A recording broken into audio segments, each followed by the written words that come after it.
The desert sun was a merciless overseer, baking the red-brown earth of the Arizona training range. Heat shimmered in waves above the sand, distorting the horizon like a mirage. Chief Petty Officer Riley Voss, Navy SEAL sniper, stepped out of the Humvee, her boots crunching against gravel and scattered brass from previous exercises. Her rifle case, scuffed and scarred from deployments across the globe, swung lightly at her side. She exhaled a slow, measured breath, tasting dust and anticipation. Today wasn't just another training day. It was an unspoken gauntlet, a test she hadn't asked for, but one she knew she would face.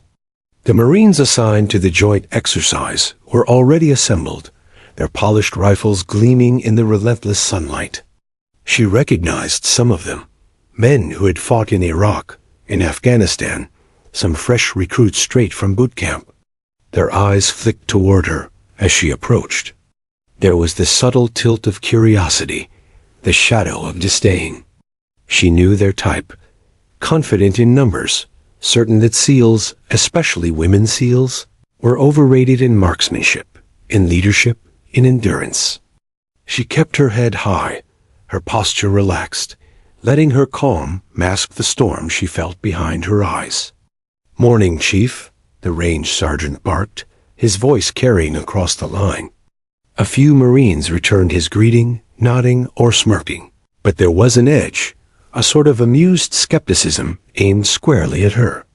She nodded back once, curtly, letting no warmth slip into her response. Polite, professional, untouchable. That was her armor.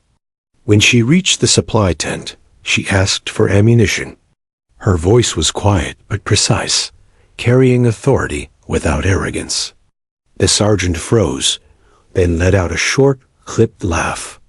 "Sorry, Chief," he said, shaking his head. "We're fresh out of rounds. Can't help you today." His tone was light, almost teasing. A ripple of laughter ran through the nearby Marines. Riley's stomach didn't twist in anger, didn't flare in irritation. She simply stared at him for a long moment, letting the silence stretch uncomfortably. The desert wind whipped around her, tugging at her hair and dusting her uniform with grit. The sergeant shifted nervously. "I mean, we saved most of the ammo for the platoon.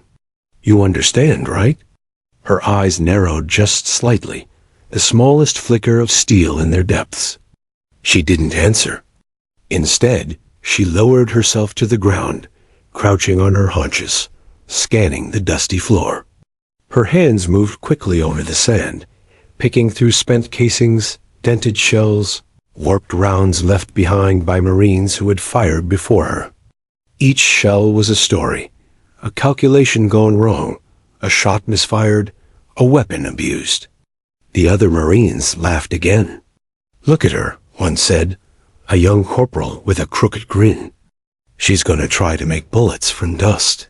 Riley's fingers paused over a small, half-burnt casing. She picked it up, weighing it in her palm, noting its imperfections, its slight bend, the way the powder residue clung to its walls. She didn't flinch.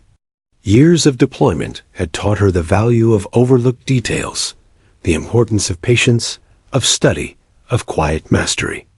A misjudged angle, a tiny flaw, could be the difference between life and death in combat. While the Marines continued their taunting, she carried the casings back to the shaded maintenance shed. Inside, the metallic smell of gunpowder mixed with sweat and motor oil.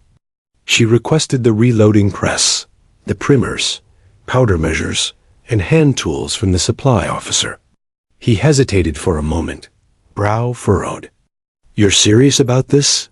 he asked. She simply nodded, no emotion in her face, though her hands already hovered over the equipment, poised to create something precise from chaos. Hours passed. The sun climbed relentlessly overhead, heating the metal tools until they burned her fingers through her gloves. She didn't stop.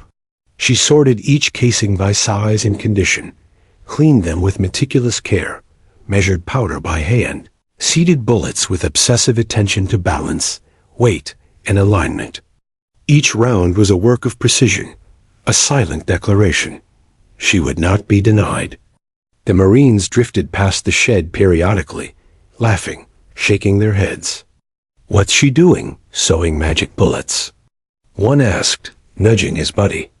Another snorted, muttering, "There's no way those things will work." Riley ignored them. She didn't need approval. She only needed the result. By mid-afternoon, the shed was filled with the faint tang of burnt gunpowder, polished brass, and determination. She laid out her completed rounds on a mat, each one gleaming faintly in the sun, perfectly measured and balanced. 24 rounds, handcrafted, each one capable of precise lethal accuracy. Her fingers hovered over the first one, brushing dust from its surface, tracing the smooth lines of the casing. She didn't smile. She didn't announce her victory. The battlefield never needed theatrics. It demanded results. Outside, the Marines continued their drills. Their laughter and chatter faded as the wind carried her resolve across the range. Some paused, catching glimpses of her through the shed's open doorway.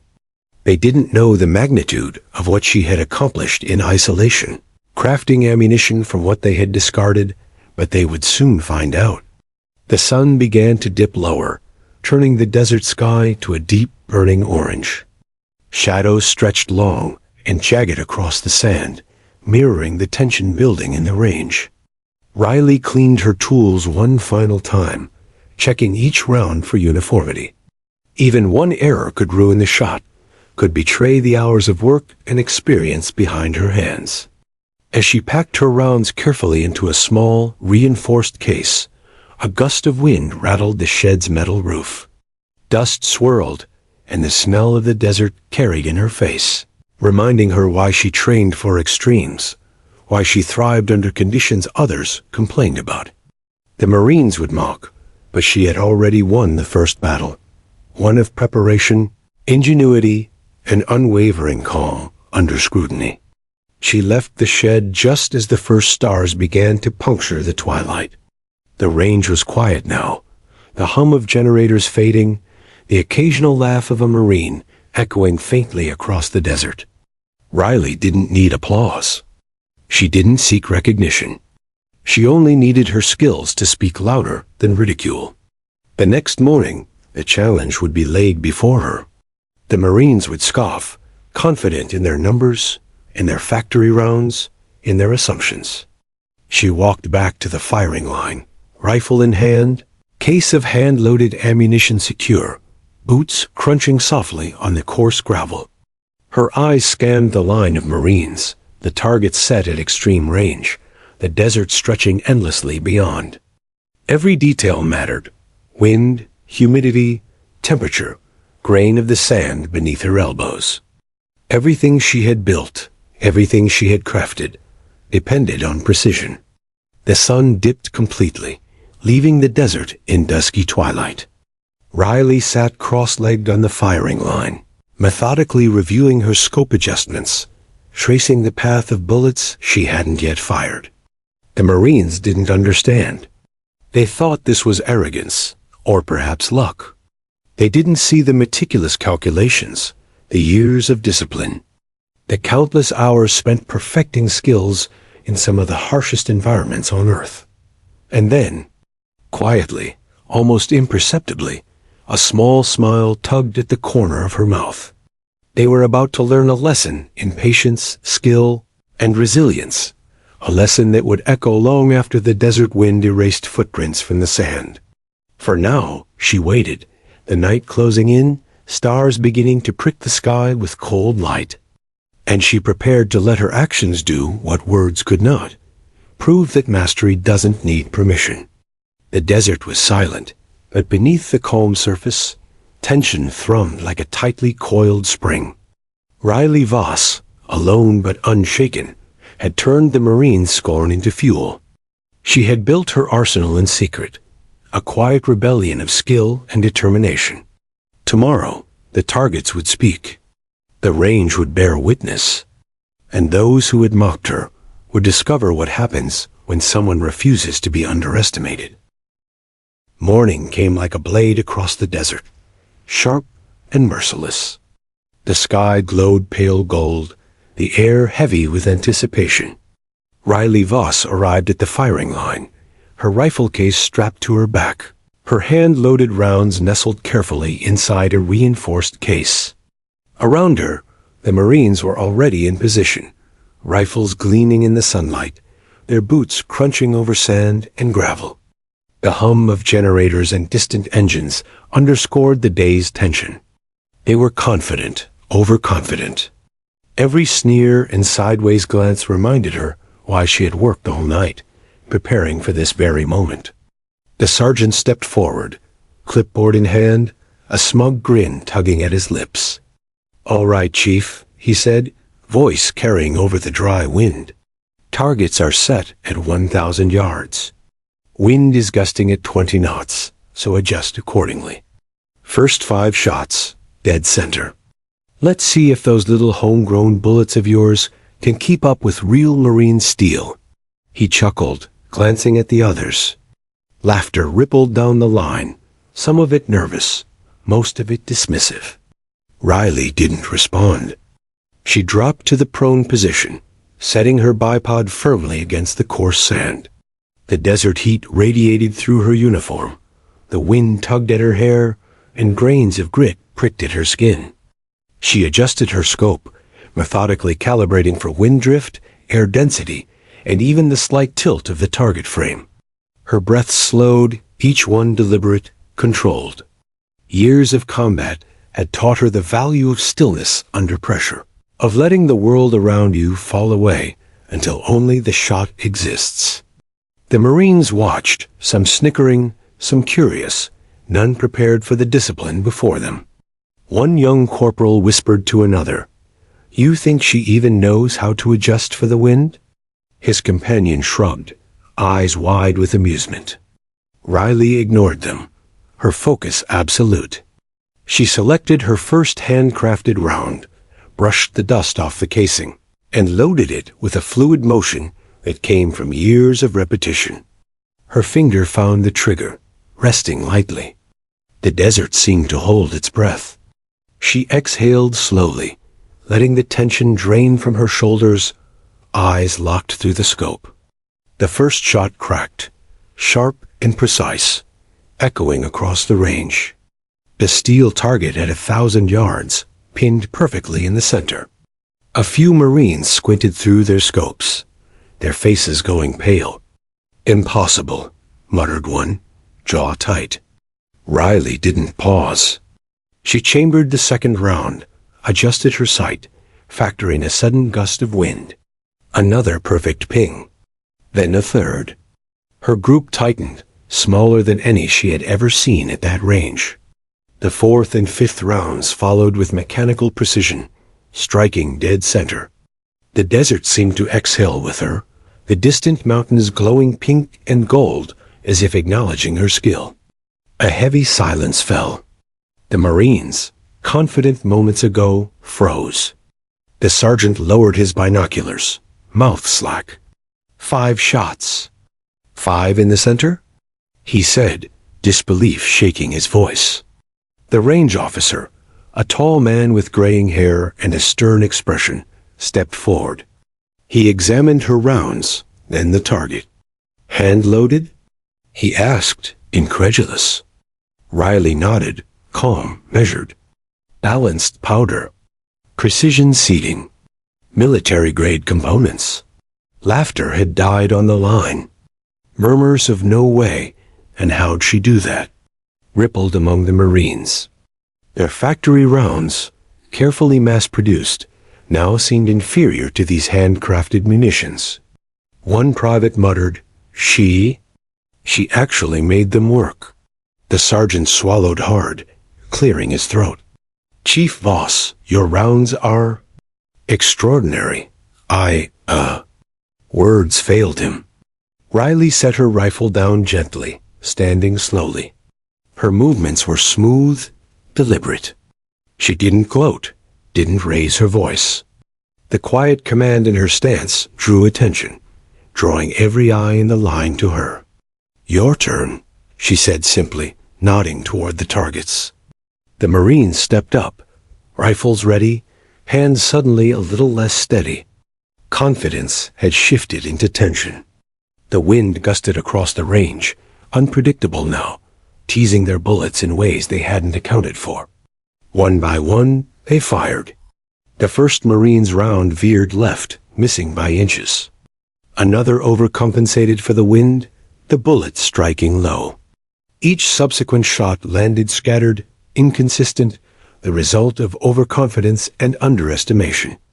Riley watched, not with triumph, but with careful attention.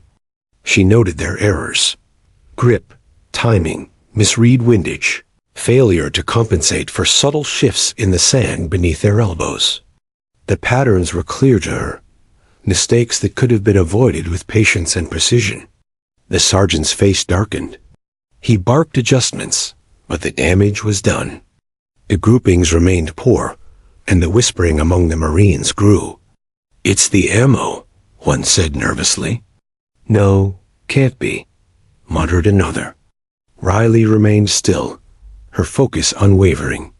Every shot she'd fired had been intentional, every calculation deliberate. This wasn't luck. This was mastery.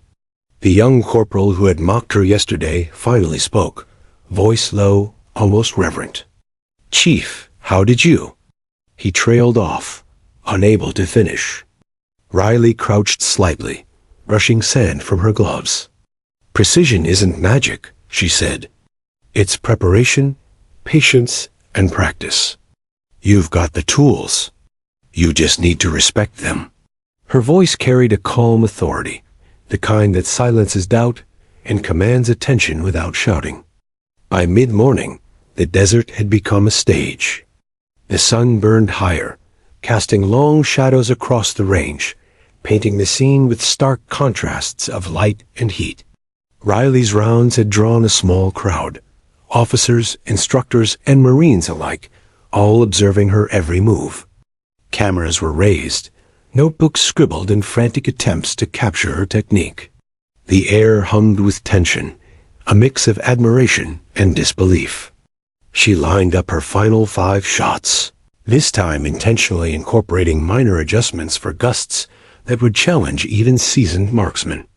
Each round hit its mark with unerring accuracy, the steel targets pinging sharply, a symphony of sound that contrasted with the stunned silence around her. No one spoke. No one dared move. They were witnesses to something extraordinary, something that challenged their assumptions about skill, experience, and ingenuity. Finally, she stepped back, carefully placing her rifle on the sand, the case of rounds at her side. The sergeant approached, attempting to mask his shock with a stiff salute. "Chief Voss," he said, voice tight, "permission to, learn from you?" Riley tilted her head slightly, eyes calm but piercing. "Permission granted," she replied. "But the first lesson is simple. Excuses don't fire bullets." The Marines murmured among themselves, faces reddened by sun and embarrassment. They had expected to dominate, to teach a SEAL a lesson in humility, but they had been humbled instead. Every laugh, every taunt of the previous day now echoed as a reminder that skill cannot be faked, cannot be bought, cannot be underestimated, only earned. As Riley walked back to the shed, packing away her equipment, the desert seemed to breathe around her. Each grain of sand, each whispering gust of wind, bore witness to her triumph. The sun climbed higher, burning the scars of mourning into their consciousness. They had learned the hard way that underestimation is a dangerous mistake. She had done more than fire rounds. She had rewritten expectations. The day ended not with applause, but with silent acknowledgement. The Marines would speak of this for weeks, some in awe, some in begrudging respect. Riley, however, carried nothing but her rifle, her carefully loaded rounds, and the quiet satisfaction of a job perfectly executed. She had proven that preparation, ingenuity and focus outweighed mockery, numbers, and assumptions. And in the quiet heat of the Arizona desert, the legend of the ammo-less seal grew, etched into the minds of all who had doubted her. By the time the sun touched the horizon, painting the desert in burning reds and golds, Riley sat cross-legged on the firing line, reviewing her scope adjustments and mental notes, planning her next move. She knew this wasn't the end, merely the first chapter in a story of respect, mastery, and relentless determination. The desert was hers for the taking, and the Marines would remember that for a long time. The wind carried the faintest echo of laughter, not hers, not theirs, but a sound that hinted at victory yet to come. And as she finally rose, her shadow stretching long and proud across the sand, Riley Voss knew the next day would bring challenges again. But no matter the obstacles, no matter the skepticism, she was ready. Her bullets, her preparation, her resolve, they would speak louder than anyone's doubts ever could. The desert morning had given way to an oppressive noon heat, the sun relentless over the Arizona range. Riley Voss stood at the firing line, her rifle resting lightly in her hands, her case of handcrafted rounds beside her. The Marines lingered nearby, rifles slung, faces flushed with embarrassment, eyes darting between the targets and her. Their laughter from earlier drills had vanished, replaced by something heavier, disbelief tinged with awe. Some tried to hide it behind forced grins, but none could mask the silent acknowledgement that she had outshot them all, and not by chance. Sergeant Hill, a man who had once smirked at her request for ammunition, now stood frozen, gripping his clipboard like a lifeline. I need to record this," he stammered. The range officer nodded, furrowed brow deepening. He jotted notes with mechanical precision, occasionally glancing at Riley with unspoken respect. Even the junior Marines, the ones who had whispered behind her back, now stared, trying to reconcile the image of the SEAL they had doubted with the reality standing before them. Riley lowered herself into the prone position again, adjusting her scope. Her calm demeanor, unwavering focus, and precise movements drew all eyes. The Marines watched as she checked the wind flag, assessed subtle changes in gust direction, and recalibrated her sight. Every motion was deliberate, honed through countless deployments and training exercises in deserts, mountains, and jungles. They could see that this was not improvisation. This was mastery. The first Marine stepped forward, rifle in hand, attempting to regain confidence. He had fired his rounds already, scattered, inconsistent, imprecise, and now he wanted to challenge her again. He loaded his rifle with a new magazine, glanced at her, and muttered, "Watch this." Riley didn't respond. She had learned long ago that words accomplish nothing where results matter. The desert held its breath as he aimed, fired. His shot struck the target far off center, a miss that drew snickers from the few who still hadn't fully grasped the weight of her performance. Another Marine followed, determined to outperform her. He adjusted his scope repeatedly, attempting to calculate the perfect trajectory. Sweat beaded his brow under the desert sun. He fired, and again, his round missed. Slightly left, slightly high. A frown crossed his face. He fired again. Same result.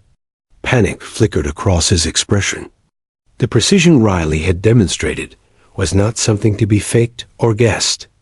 It was earned through knowledge, patience, and obsession with detail. Some of the younger Marines shifted uneasily, exchanging glances. One whispered, "Maybe. Maybe she's cheating." Another scoffed quietly. Riley's gaze swept across the line, calm yet penetrating. "Precision isn't cheating," she said softly, her voice carrying just enough to be heard. "It's preparation, knowledge, understanding your tools better than anyone else. That's all." Silence followed. The words weren't meant to insult. They were meant to instruct. The lesson had already begun. The sergeant finally cleared his throat, forcing himself to speak. "Chief, these rounds. Your grouping is perfect. You've done something we didn't expect. Can you show us how?" Riley nodded, crouching to inspect her first round. Dust clung to her gloves, the subtle shimmer of heat rising from the sand around her. "I will," she said. "But first, you need to see why your shots missed. Not the bullets. Not the rifles. You." One by one, she demonstrated.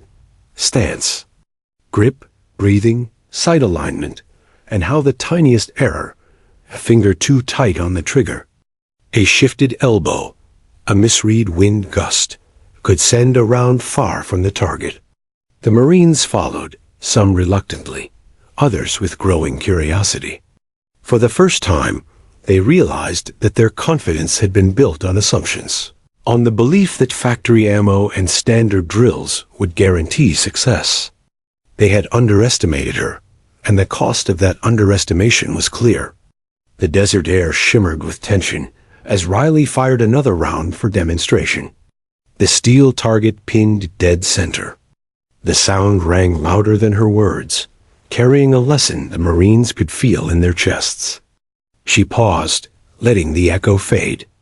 "It's not magic," she said. "It's skill, repeated, honed, and respected. Every shot is a calculation. Every adjustment matters. Ignore it, and your bullets will betray you. Remember that." The sergeant swallowed hard.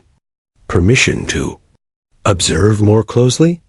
he asked, almost inaudibly. Riley's gaze softened slightly. "Observation is the first step," she said. "After that, you need to practice, even when it's uncomfortable, even when it hurts your pride." Pride. That word hung heavy over the Marines. They had mocked her yesterday, sure of their superiority. Today, they were humbled, and humiliation mixed with the burning desire to improve. Several junior Marines approached her tentatively, notebooks and pens in hand. "Ma'am, could you explain the wind calculations again?" one asked. Riley smiled faintly. "The desert wind is subtle," she explained. "It whispers. You listen, you note, you predict. You adjust. Then, when the round leaves the barrel, it doesn't lie." She demonstrated the technique, tracing the line of sight, adjusting scope turrets, and showing how to account for both gusts and shifts over distance. Every word, every gesture carried authority, earned through experience rather than rank. As the sun rose higher, the Marines grew restless but engaged, slowly realizing the truth. Their previous mockery had been a mask for their own insecurity. Riley's performance wasn't just exceptional. It was a mirror, showing them how far they had to go to truly understand their craft. And in that mirror, they saw themselves flawed, impatient, and often too confident for their own good. Hours passed. Riley rotated through targets, demonstrating adjustments, firing precise rounds that consistently hit dead center. The Marines, some grudgingly, began to mimic her technique.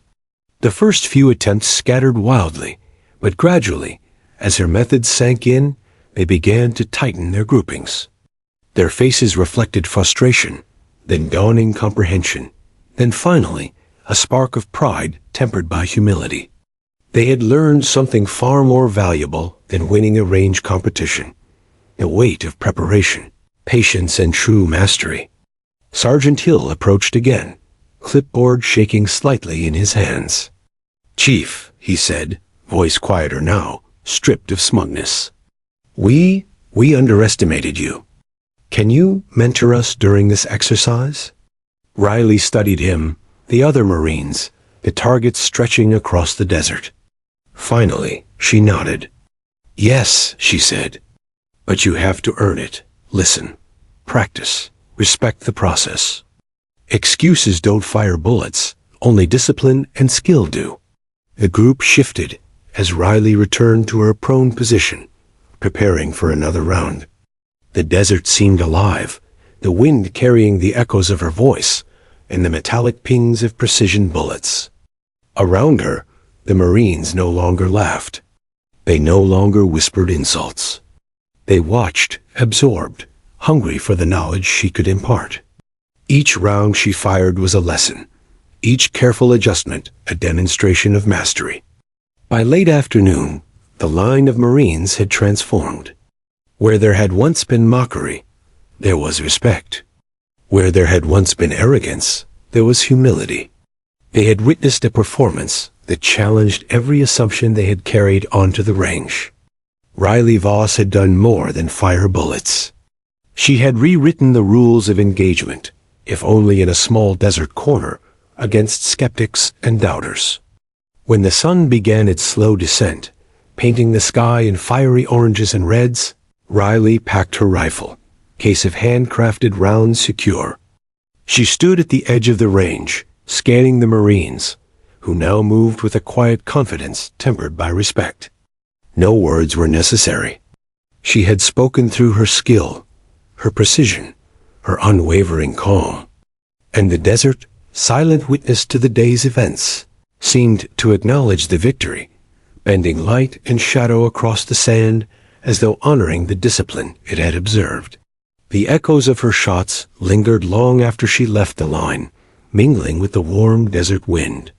Marines would speak of this day for years, telling stories of the SEAL who had turned discarded brass into perfection, who had outshot them all without a single word of gloating. And Riley?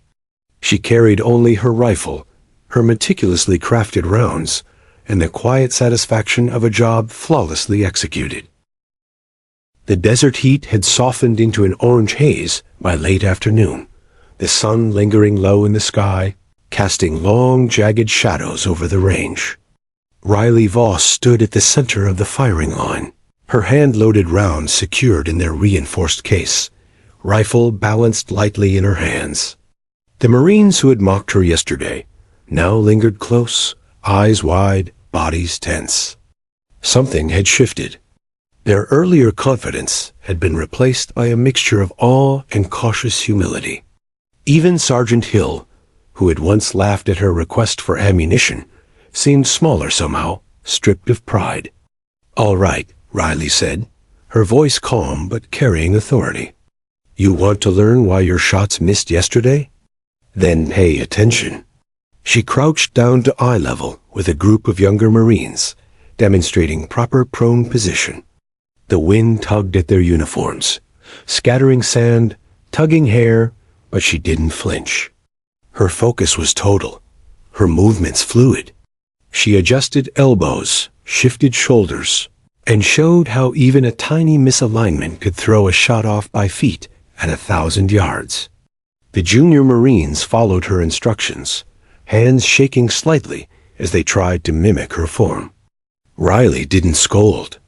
She corrected with precision, showing them, step by step, how to align themselves with the rifle, how to breathe and time their shots, how to listen to the desert instead of fighting against it. The sun beat down, sweat dripping into eyes, but they hung on her every word. This wasn't a drill. This wasn't practice. This was transformation.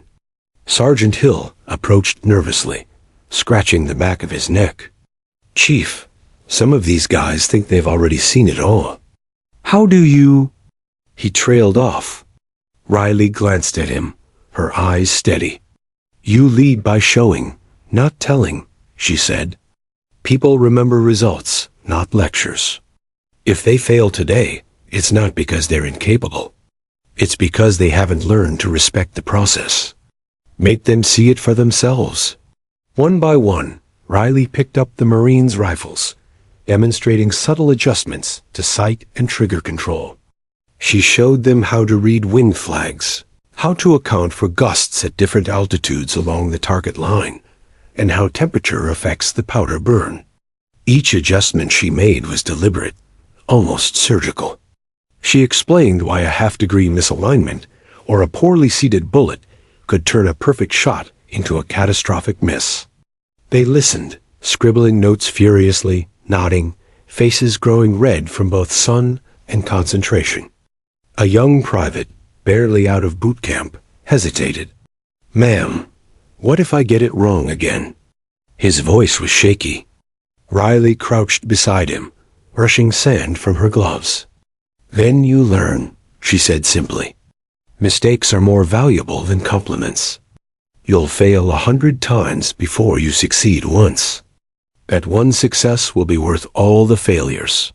She handed him one of her meticulously handcrafted rounds, the brass gleaming faintly in the fading sun. "Respect the tools, respect the wind, respect your own mind, and the bullet will do the rest." The private nodded, eyes wide, gripping the rifle with renewed focus. Riley stepped back, surveying the line of Marines. They had begun firing again, applying her adjustments. The first few rounds scattered, unpredictable, but gradually the groupings tightened. Each shot landed closer to the center of the steel targets. Sweat dripped down brows, sand stuck to skin, and muscles ached from the heat, but no one faltered. The desert, harsh and unforgiving, bore witness to their growth. Riley demonstrated one more round herself. She loaded a handcrafted bullet, settled into the prone position, and fired. The target pinged dead center, the sound sharp and resonant across the quiet range. The Marines paused, some holding their breaths. "See?" she said. "It's not about strength. It's about control, calculation, and patience. Apply what you've learned. Every shot tells you something if you're paying attention." Hours passed. The sun sank lower, painting the horizon in burning reds and golds. Riley rotated among the Marines, observing their technique, correcting their stances, whispering adjustments for wind and alignment. The line of soldiers transformed under her guidance. Prideful smirks had vanished. Ridicule had evaporated. Where there had been doubt, now was concentration. Where there had been mockery, now was respect. She wasn't just teaching marksmanship, she was reshaping mindset.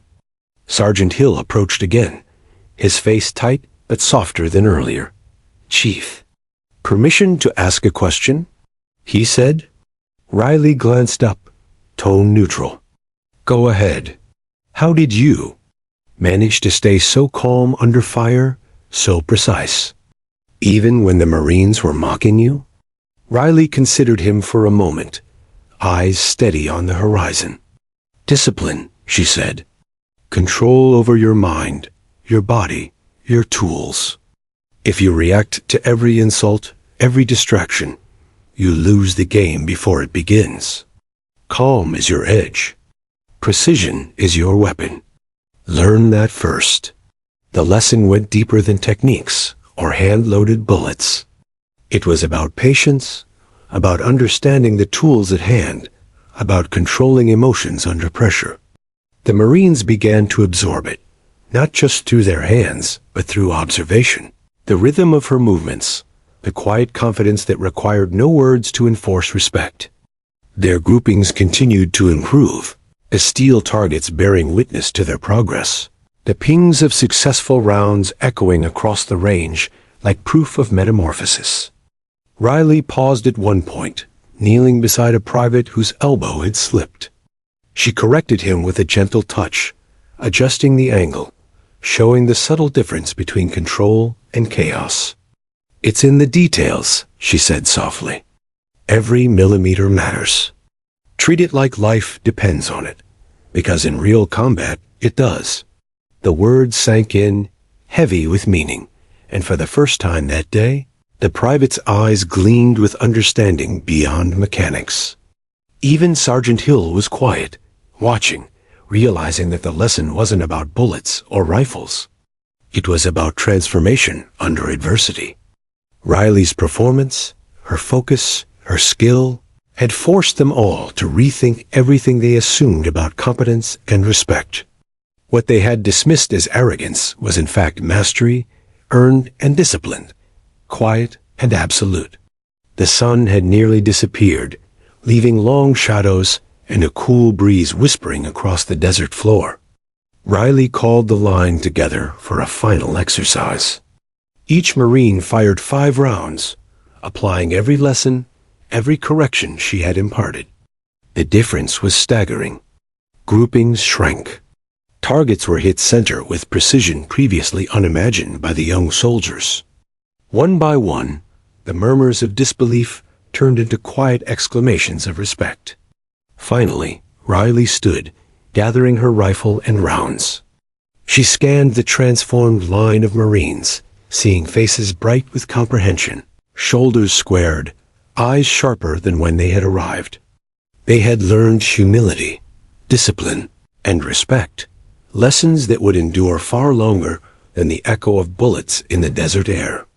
"Remember this," she said softly, voice carrying, calm yet commanding. "Excuses never fire bullets. Only skill, preparation, and patience do. Don't forget that."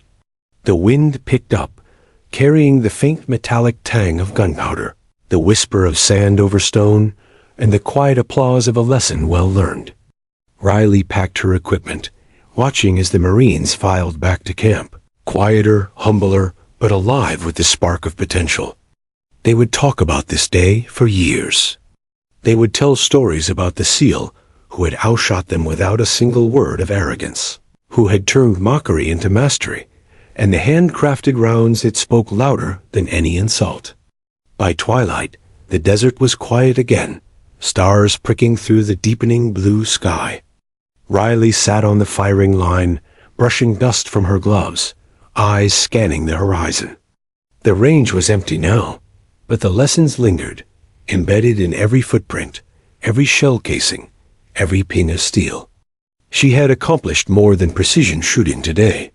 She had shifted perspectives, reshaped minds, and reminded everyone present that skill is not inherited or assumed, it is earned, measured, and respected.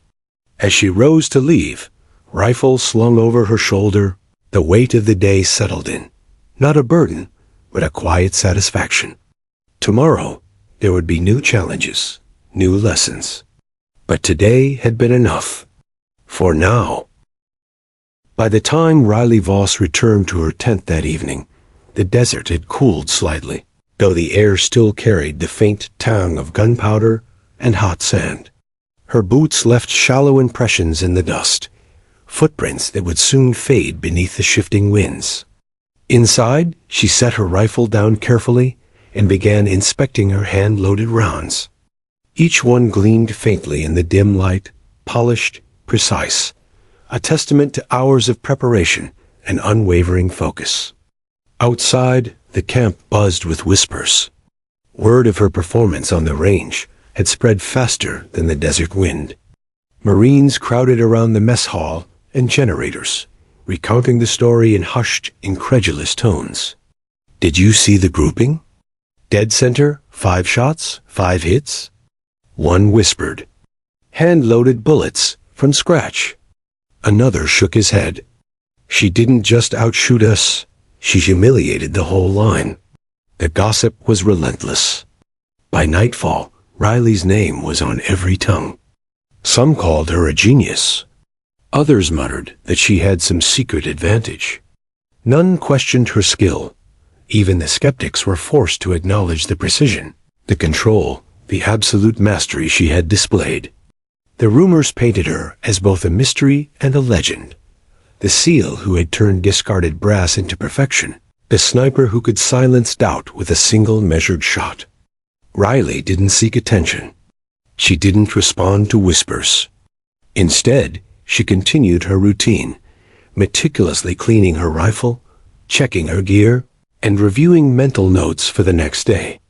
Years in the field had taught her the value of quiet discipline. Fame and recognition were irrelevant. What mattered was skill, preparation, and respect earned through action. Yet, despite herself, she could feel the ripple of influence she had created across the base. By midnight, the tents were quiet, save for the occasional murmur of a night guard. Yet even in the shadows, Marines lingered near the range, recounting the day's events, studying her performance. One young corporal approached a senior Marine, holding a spent shell with a reverent tremor in his hands. "Ma'am's rounds. She actually built them herself," he whispered. "And every single shot was perfect." His companion nodded slowly, face pale. "I thought I knew what skill looked like. I was wrong." The desert wind shifted, carrying the faint rustle of sand and the occasional metallic ping from distant targets left behind by late-night drills. Riley, lying on her cot, could almost feel it, like the world itself acknowledging her presence. Her thoughts weren't on glory or stories told in mess halls. They were on the lessons, both given and absorbed. She had proven a point without confrontation, had rewritten assumptions without argument. The Marines would remember today, not because of her words, but because of her actions. The next morning, the change was palpable. The Marines arrived at the line with a new air, tentative respect replacing casual arrogance. Some kept glances toward her, eyes wide with curiosity. Even Sergeant Hill, once quick with derision, approached with a clipboard in hand, attempting to suppress his own awe. "Chief," he said, voice low, "permission to observe your methods closer today?" Riley's eyes softened slightly. "Observation is the first step," she said. "Practice comes next. And only then will results speak for themselves." She spent the morning rotating among the Marines, watching, correcting, guiding. Each adjustment, no matter how small, carried weight. She showed them the subtle shifts in grip and stance, the methodical adjustments of sight, the ways wind could alter a trajectory if unaccounted for. Slowly, the Marines began to absorb the lesson, not just mechanically, but mentally. The transformation was visible. Bodies relaxed into correct posture, eyes focused, breaths measured. Where there had been doubt, now there was determination. Outside, the desert seemed to mirror the change. Dust swirled lightly in the wind, as if carrying fragments of the previous day's lessons across the range. Riley could sense it, the echo of respect settling into the Marines' minds. Rumors had spread beyond the line. Officers, instructors, and even distant units spoke quietly of the SEAL who had outshot them all, of the hand-loaded rounds that defied assumptions, of the quiet authority that required no words to command respect. By mid-afternoon, Riley had gathered a small group of junior Marines for a practical session. "Listen," she said, voice calm but firm. "Every bullet tells a story. If you ignore it, you learn nothing. If you study it, you learn everything." She demonstrated, adjusting scope and stance, firing rounds with flawless precision. The Marines followed, imitating her posture, their shots gradually tightening. The difference was staggering. Where previously rounds had scattered, now they struck closer to center, a testament to focus, discipline, and the lessons Riley imparted. The rumors had reached senior officers by now. One colonel, known for his stern demeanor and exacting standards, walked the line quietly, observing without comment. He watched Riley move among the Marines, her calm efficiency, her unflinching focus, and the almost magnetic way she commanded attention without demanding it. He noted the improvement in the Marines' performance and the shift in morale. Whispered conversations carried the legend farther. The SEAL who had turned mockery into mastery, who had transformed both skill and mindset in a single day. Even the Marines who had initially doubted her began approaching her with questions, their tone cautious, tinged with respect. "Ma'am, how do you determine wind correction?" one asked. Another sought advice on bullet seating and powder balance. Riley answered patiently, demonstrating each technique, guiding hands, correcting form. Each explanation was precise, measured, and deliberate. She didn't condescend. She didn't demand reverence. She taught. And in teaching, she cemented the respect she had earned, not through authority alone, but through undeniable skill and calm mastery. By evening, the rumors had reached a larger circle within the base. Stories spread to mess halls, sleeping quarters, even distant units preparing for deployment. "Did you hear about the SEAL who built her own rounds?" Someone whispered. 5 perfect shots, 5 hits. From 1,000 yards. Against Marines who thought they were the best? Other voices echoed the tale, embellishing slightly with awe. But each retelling retained the essence. Skill earned, respect commanded, lessons imparted. Riley herself remained unaffected. She cleaned her rifle, polished her rounds, and reviewed mental notes for the next day. The desert outside shimmered in the heat, dust rising with the late afternoon wind. She could feel the weight of expectation settling across the base, but she carried none of it personally. Her focus remained on discipline, precision, and preparation. Recognition was unnecessary.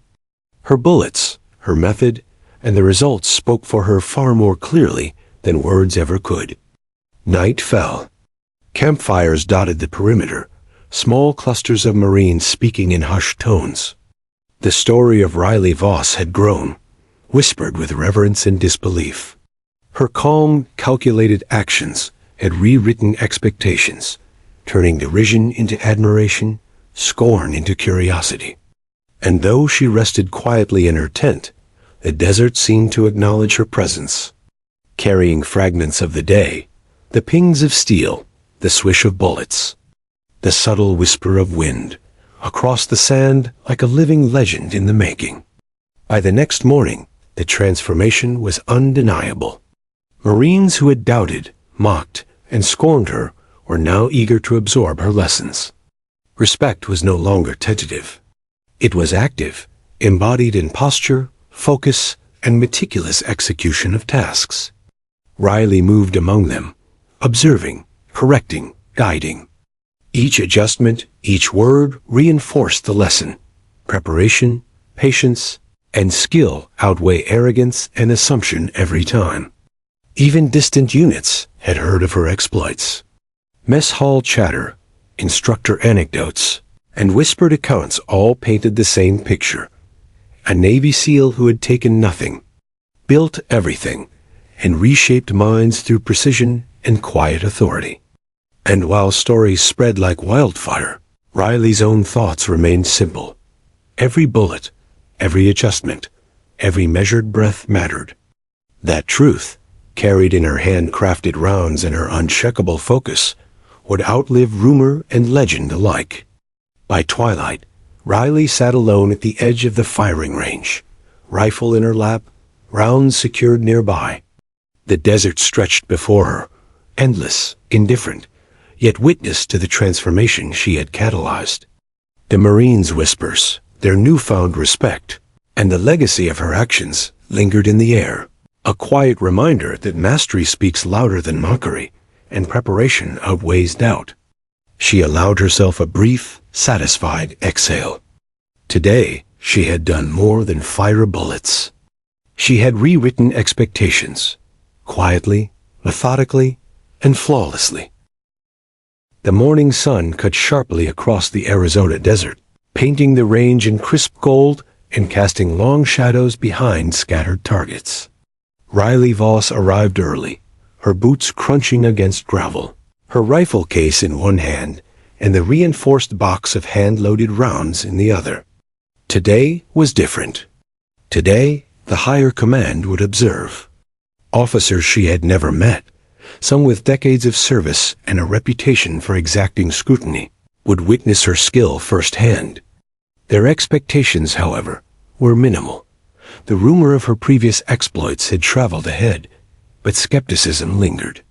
A colonel, flanked by a small group of senior officers and instructors, strode toward the line. His eyes, sharp and calculating, swept the range before settling on Riley. He did not smile, nor did he offer words of encouragement. Instead, he observed, arms crossed, lips pressed into a tight line. His presence radiated authority, judgment, and a subtle challenge: impress or be dismissed. Riley didn't flinch. She set her case of rounds on a shaded mat, opened it carefully, and began inspecting each one. The brass gleamed faintly, perfectly polished, bullets seated with meticulous care. She selected the first, loading it with a fluid motion that spoke of years of repetition and unflinching focus. The desert air, warm and still, seemed to hold its breath with her. "Chief Voss," the colonel said, voice low and measured, "I understand you've outperformed Marines on this range. I'll be the judge of that. Demonstrate your capabilities." Riley nodded once, curtly, then lowered herself to the prone position. She adjusted her scope, measured the wind with precision, and centered herself over the target. Every motion was deliberate, controlled, and deliberate in its elegance. The first shot cracked across the desert. The steel target pinged dead center. The colonel raised an eyebrow, his expression neutral but attentive. Riley calmly chambered a second round, fired dead center again. The third, fourth, fifth, each a flawless strike. The senior officers watched, some leaning forward, mouths tight, eyes narrowing in disbelief. The rumors had not done justice to the reality. Every round, hand-loaded by Riley herself, struck with surgical precision. "Observation only," Riley said softly, lowering her rifle after 5 perfect rounds. "I don't need to fire more to prove consistency." The colonel's gaze lingered on the targets, the grouping tight and unwavering.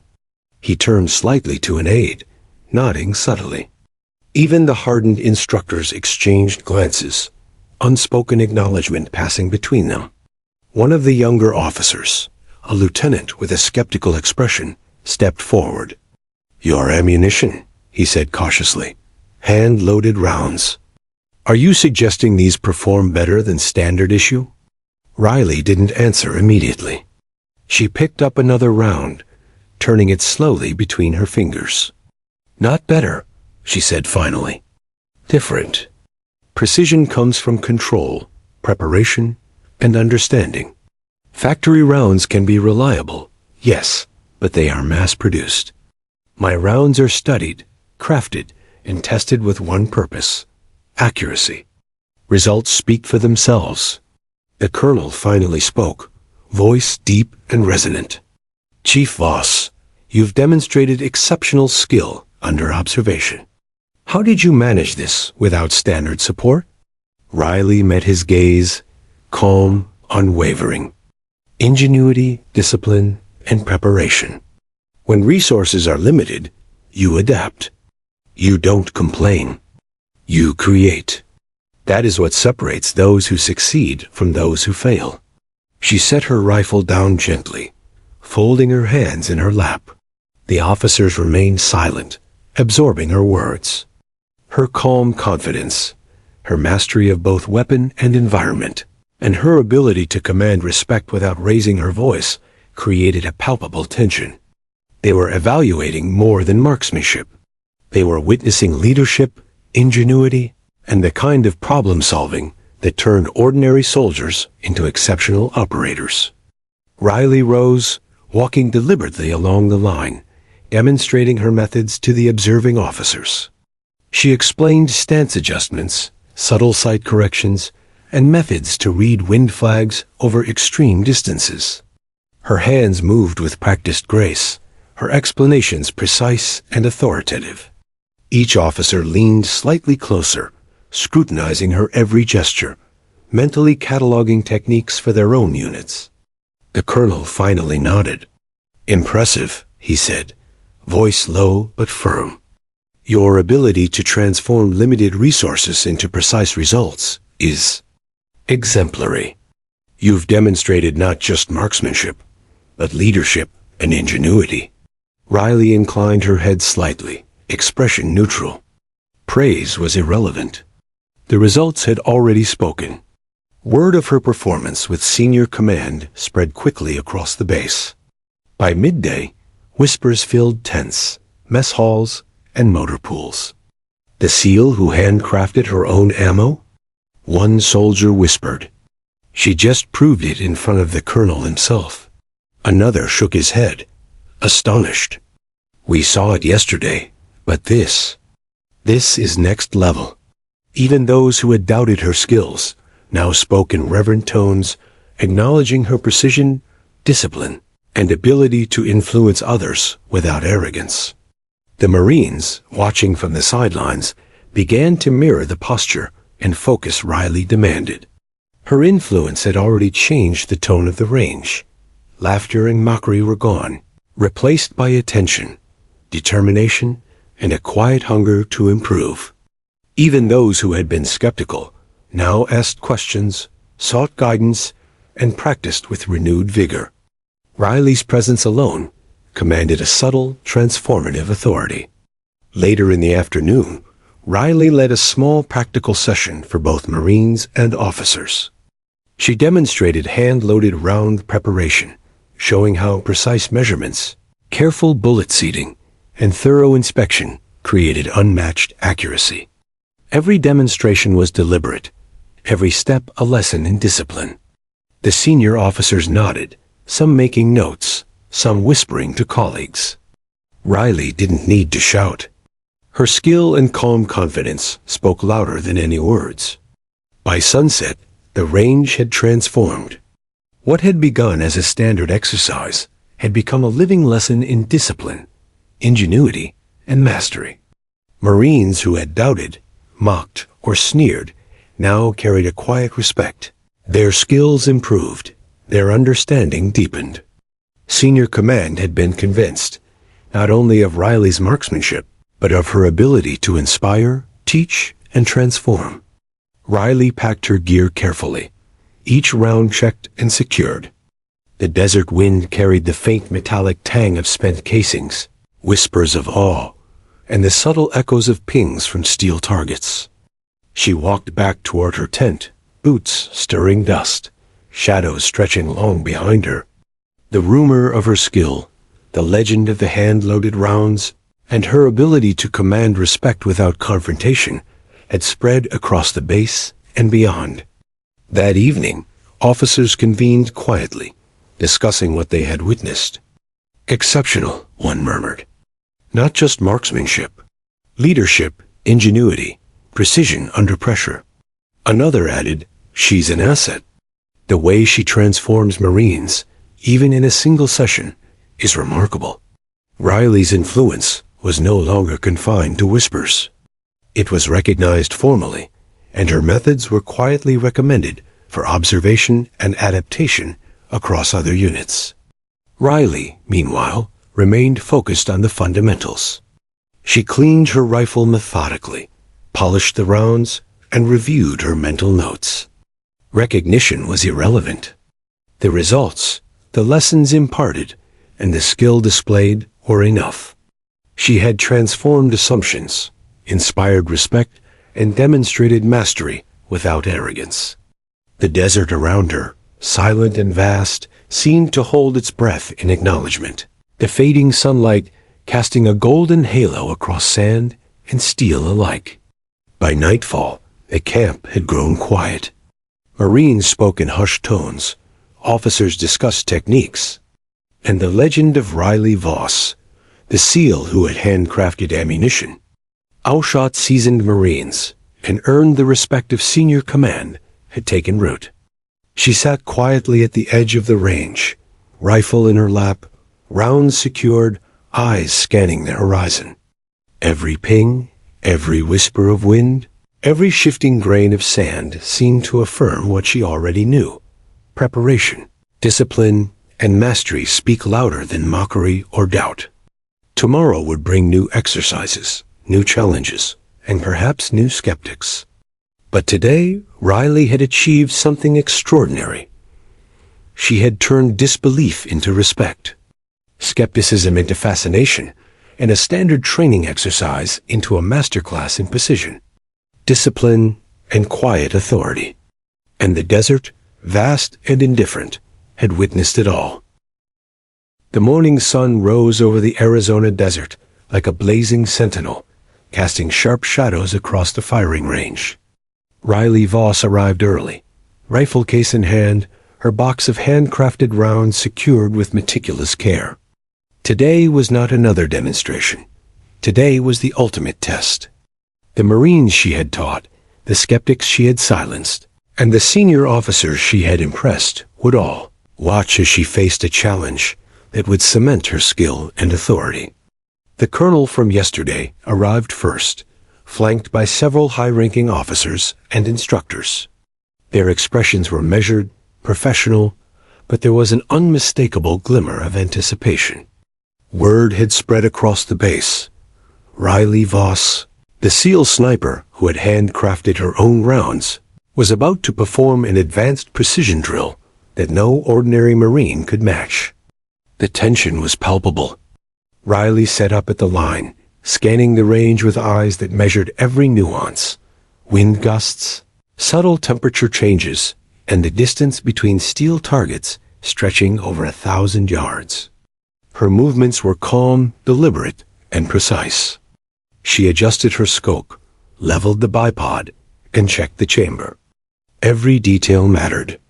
The slightest misalignment, the smallest miscalculation, could cost her the shot, or, more importantly, the demonstration she intended to deliver. The sergeant approached, carrying the standard-issue Marines rifles. "Chief," he said, voice low, "they want to see the difference between your rounds and ours, side by side. Are you ready?" Riley nodded once, her expression neutral. "I don't compare. I demonstrate. The results will speak for themselves." She did not flinch under scrutiny. The Marines had learned to respect her skill. Now, even the officers would witness it. The first stage began. Riley loaded a handcrafted round, exhaled slowly, and fired. The steel target pinged sharply, dead center. She repeated the shot with mechanical precision, each strike perfectly aligned with the previous one. Then, in a controlled sweep of the line, she allowed a Marine to fire his standard-issue round at an adjacent target. The bullet scattered slightly left. The second round, slightly high. The third, off-center again. Murmurs ran along the observing line. Even seasoned officers exchanged glances, astonished by the contrast. Riley continued, alternating rounds in her hands and demonstrations with Marines under her guidance. Every shot she fired landed with precision, while the standard rounds struggled to match consistency. Her methodical adjustments, her patient breathing, her careful attention to every environmental factor, wind, temperature, even slight shifts in sand beneath her elbows, produced results that no factory-issue round could replicate without equivalent skill. The young Marines who had doubted her weeks ago now stood near her, assisting, observing, and learning. They mirrored her stance, adjusted scopes under her careful instruction, and began to understand that every millimeter mattered. Their rounds improved as well, tightened groupings forming under her watchful eye. The demonstration was not just about superiority. It was about transformation, the transfer of knowledge from master to students. A gust of wind rose suddenly, tugging at hair and uniforms, swirling sand across the line. Riley didn't flinch.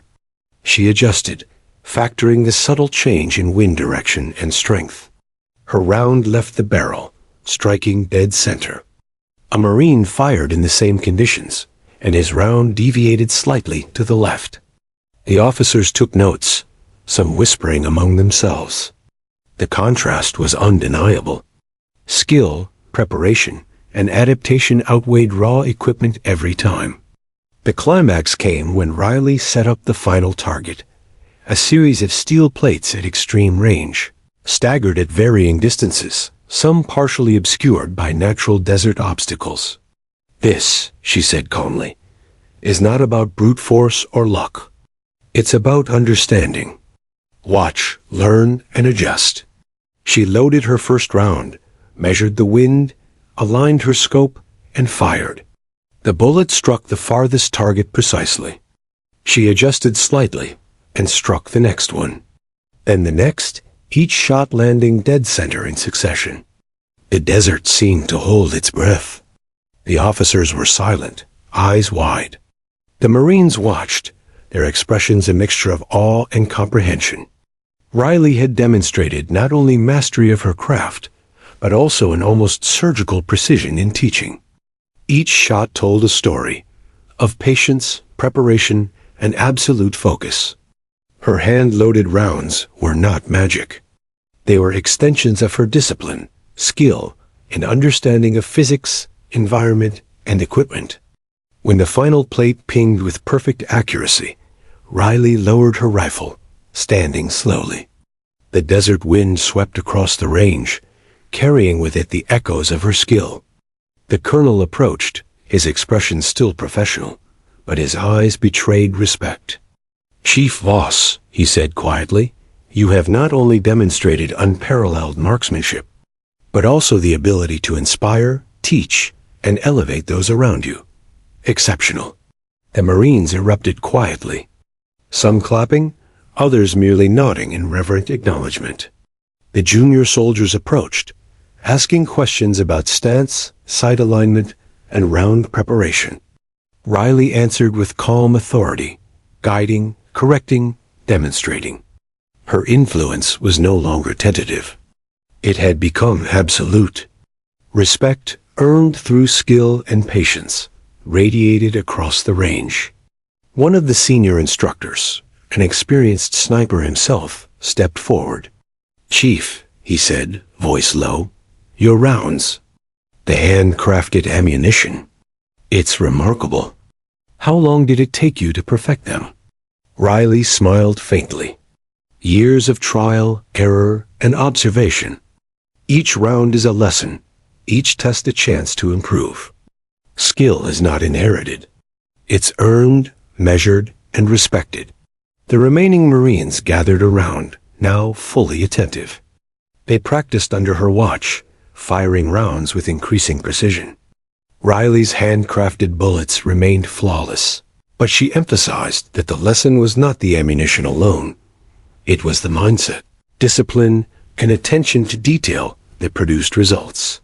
Factory rounds could suffice, but skill, preparation, and observation were what turned potential into mastery. The colonel stepped back, nodding slowly. "Chief Voss," he said, addressing the group, "let this be a lesson. Preparation, focus, and discipline outweigh tools alone. These Marines will remember today. Your methods and example are invaluable." Riley acknowledged him with a quiet nod. She did not seek praise. She sought understanding and improvement. By afternoon, the desert was alive with activity. Marines practicing under her instruction, officers observing, and rumors spreading. Word of the ultimate test had traveled quickly.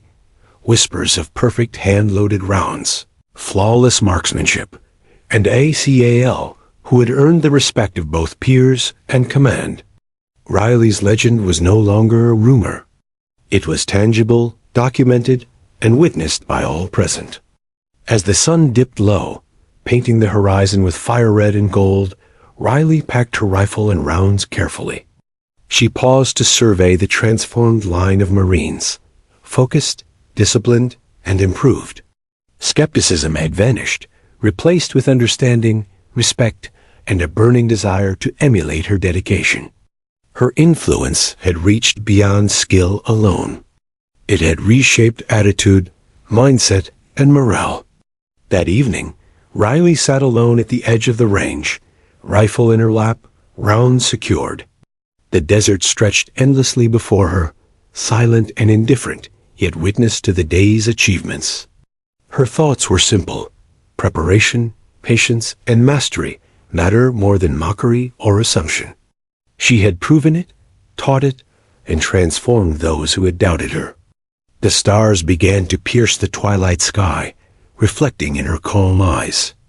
Tomorrow would bring new challenges, exercises, and skeptics, but today had cemented her legacy. Riley Voss had not just outshot the Marines. She had rewritten expectations, earned respect across ranks, and demonstrated the power of preparation and discipline.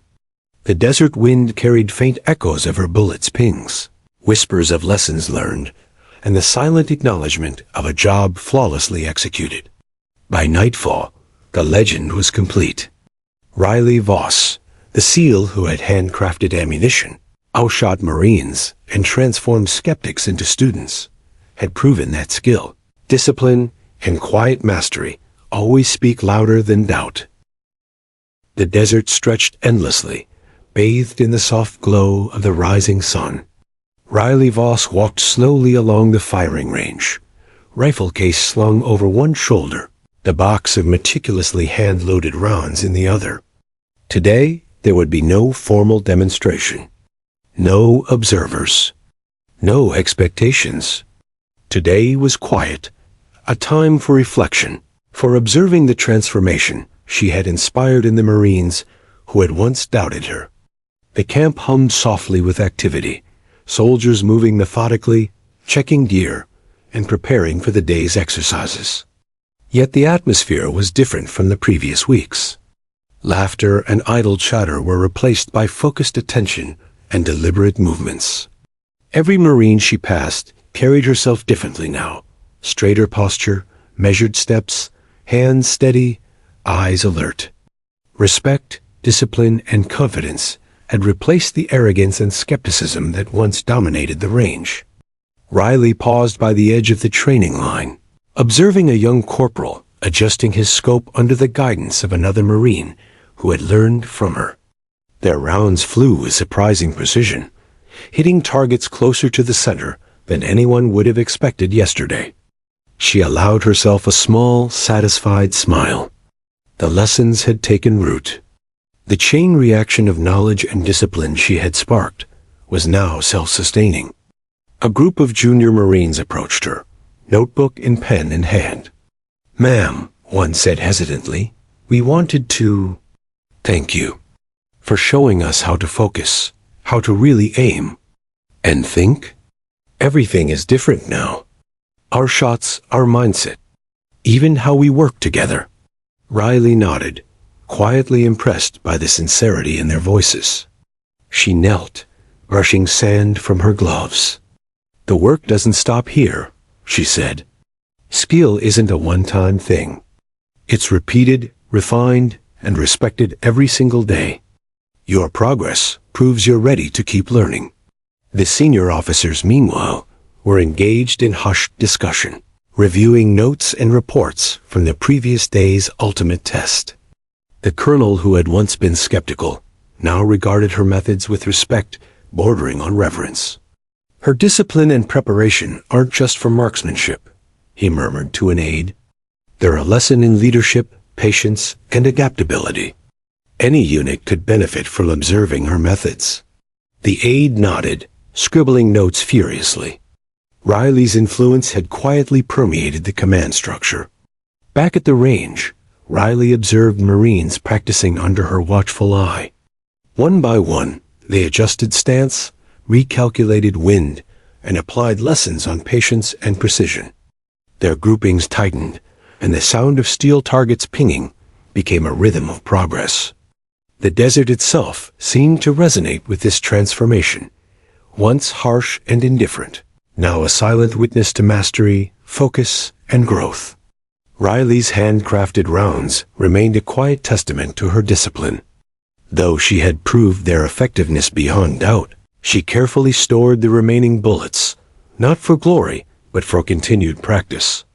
Each round was a lesson, about patience, about meticulous preparation, about controlling variables, both large and small. In her hands, ammunition became more than tools. They became a medium for transformation. The Marines, fully aware of her presence, no longer whispered doubts or questioned her methods. Instead, they sought guidance, observed her movements, and practiced under her instruction with growing confidence. Even those who had mocked her on the first day were now among the most dedicated, their respect genuine, their desire to improve palpable. Riley's influence had not only taught them skill, it had reshaped their attitude, their confidence, and their teamwork. As the sun rose higher, Riley led a small exercise in advanced target acquisition. She demonstrated reading distant markers, calculating wind drift, and adjusting scope elevation with subtle, precise movements. The Marines watched, absorbing every gesture, every nuance. One by one, they applied her teachings, refining their technique under her patient guidance. With each successful round, the confidence in their eyes grew, and the murmurs of admiration, once hesitant, became quiet acknowledgments of her skill and leadership. Later, Riley took a brief walk alone, the warm desert wind ruffling her hair. She reflected on the days behind her, the initial skepticism, the ridicule, the silent challenge of the Marines, and the gradual transformation she had inspired. It had not been about proving superiority. It had been about teaching, guiding, and demonstrating that skill, preparation, and patience always outweigh arrogance and assumption. The desert was vast and indifferent, yet it had borne witness to lessons that would endure far beyond her presence. By mid-afternoon, the Marines gathered for a final group exercise. Riley allowed them to take the lead, observing and offering corrections only when necessary. The line fired round after round, each bullet striking closer to the center than the last.